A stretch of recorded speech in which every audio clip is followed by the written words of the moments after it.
நீ அழாத கருவை கலைச்சிடலான்னு சொன்ன ஆட்டோ டிரைவர். 10வது படிச்சுட்டு இருக்க ஒரு பொண்ணு ஸ்கூலுக்கு போகாமல் சோர்வா வீட்டில் படுத்துட்டு இருந்திருக்காங்க. அதை பார்த்து அவங்க அம்மா என்னாச்சு ஸ்கூலுக்கு போகல அப்படின்னு கேட்டிருக்காங்க.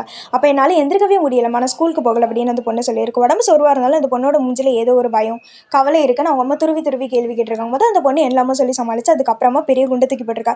21 வயசான தௌஃபீக் உமர் அப்படிங்கிற பையனோட ஆட்டோவில் தான் இந்த பொண்ணு டெய்லியும் ஸ்கூலுக்கு போயிட்டு வந்திருக்காங்க. அந்த பொண்ணு கிட்ட நல்லா படிக்கணும், நோட்டு பெண் ஏதாச்சும் என்ன என்ட்டு கேள்வி, அப்பா அம்மாவை கேட்டு கஷ்டப்படுத்தாது அப்படின்னு கொஞ்சம் கொஞ்சமாக பேச ஆரம்பிச்சு காதல் வலையை வீசி அந்த ஆட்டோலேயே இந்த பொண்ணு கூட நிறைய இடத்துல சுற்றிருக்காங்க. கிட்டத்தட்ட 1.5 வருஷமாக அந்த பொண்ணை மிரட்டி பாலியல் ரீதியாக அத்துமீறி இருக்கான். அதனால அந்த பொண்ணு ப்ரெக்னென்ட் ஆயிருக்கு. தன்னோட உடம்புல நடந்த மாற்றம், வாந்தி மயக்கம்லாம் பார்த்து அந்த பொண்ணு பயந்துருக்கு.